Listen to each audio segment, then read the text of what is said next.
Solyndra, the solar panel maker, got a $500 million government-backed loan and then went bankrupt. Turns out that risky investment strategy did not stop there. A CBS News investigation has found a pattern of the government pouring your tax dollars into clean energy. Investigative correspondent Cheryl Atkinson is here with the story that you'll only see on CBS This Morning. Good morning, Charlie. Taxpayers backed, as he said, more than $500 million in Solyndra loans. We identified 11 green energy companies besides Solyndra that together got billions of tax dollars, then declared bankruptcy or are suffering other serious financial issues. Most surprising, perhaps, is how bad off the government knew some of those investments were before committing all that money. Take Beacon Power, a green energy storage company. We were surprised to learn exactly what the Energy Department knew before committing $43 million of your tax dollars. Documents obtained by CBS News show Standard & Poor's had confidentially given the project a dismal outlook of CCC+. Would you put your personal money into an investment that's CCC+? Not on purpose. Economist Peter Morici sums up just how bad that is. Is it a junk bond? It is a junk bond, but it's not even a good junk bond. It's well below investment grade. The Energy Department was investing tax dollars in something that's not even a good junk bond. Exactly. This level of bond has about a 70% chance of failing in the long term.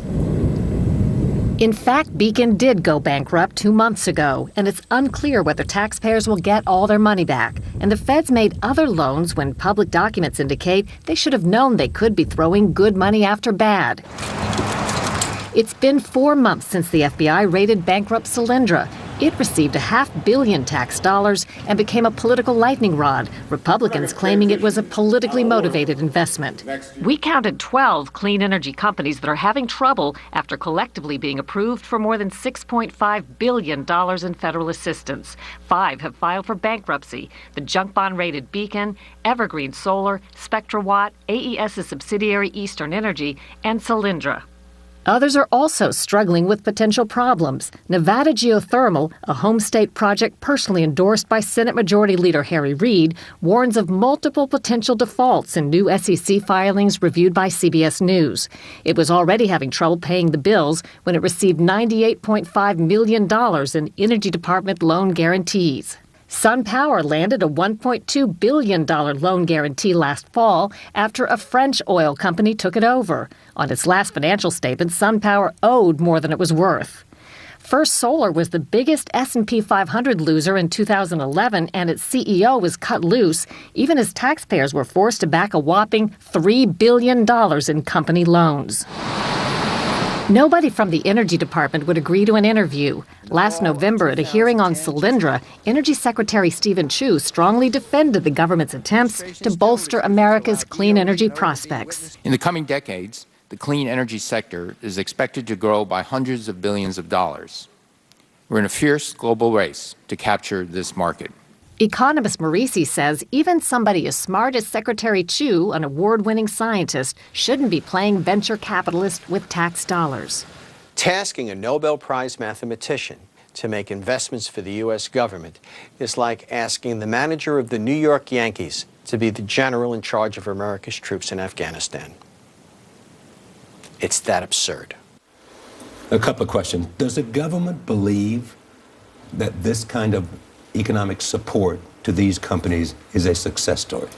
Yes, I think they do. The Energy Department, which wouldn't agree to an interview, would tell you that this program is high risk by design. All of these programs are. They understand that they're putting tax dollars at risk, but they've built into the program $2.4 billion in potential losses. That's already factored in.